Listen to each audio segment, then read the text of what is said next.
मामले में अब यहाँ पर आज का ये बजट इंटरिम बजट तो है ही, लेकिन ये बजट इंक्लूसिव और इनोवेटिव बजट है। इस बजट में कंटिन्यूटी का कॉन्फिडेंस है। ये बजट विकसित भारत के 4 स्तंभ युवा, गरीब, महिला और किसान सभी को एम्पावर करेगा। निर्मला जी का ये बजट देश के भविष्य के निर्माण का बजट है। इस बजट में 2047 के विकसित भारत की नींव को मजबूत करने की गारंटी है। मैं निर्मला जी और उनकी टीम को बहुत बहुत बधाई देता हूं। साथियों, इस बजट में युवा भारत की युवा आकांक्षाओं का, भारत की यंग एस्पिरेशंस का प्रतिबिंब है। बजट में 2 महत्वपूर्ण निर्णय लिए गए हैं। रिसर्च और इनोवेशन पर 1 लाख करोड़ रुपए का फंड बनाने की घोषणा की गई है। बजट में स्टार्टअप्स को मिलने वाली टैक्स छूट के विस्तार का भी ऐलान किया गया है। साथियों, इस बजट में फिस्कल डेफिसिट को नियंत्रण में रखते हुए कैपिटल एक्सपेंडिचर को 11,11,111 करोड़ रुपए की ऐतिहासिक ऊंचाई दी गई है। अर्थशास्त्रियों की भाषा में कहें तो एक प्रकार से स्वीट स्पॉट है। इससे भारत में 21वीं सदी के आधुनिक इंफ्रास्ट्रक्चर के निर्माण के साथ ही युवाओं के लिए अनगिनत रोजगार के नए अवसर तैयार होंगे।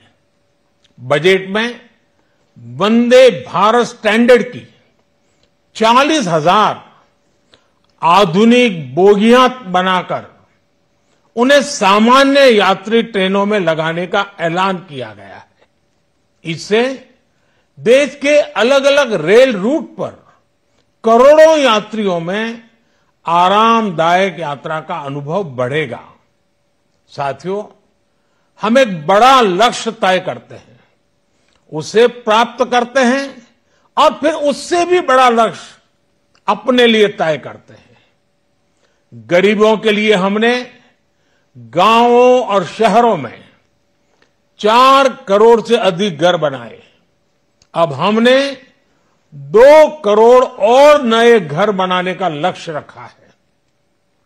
हमने 2 करोड़ महिलाओं को लखपति दीदी बनाने का लक्ष्य रखा था। अब इस लक्ष्य को बढ़ाकर 3 करोड़ लखपति दीदी बनाने का कर दिया गया है। आयुष्मान भारत योजना ने गरीबों की बहुत मदद की है।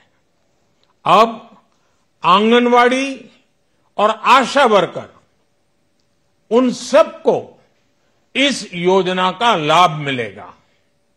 साथियों, इस बजट में गरीब और मध्यम वर्ग को एम्पावर करने, उनके लिए आय के नए अवसर बनाने पर भी बहुत जोर दिया गया है। रूफटॉप सोलर अभियान में 1 करोड़ परिवारों को सोलर रूफटॉप के माध्यम से मुफ्त बिजली प्राप्त होगी।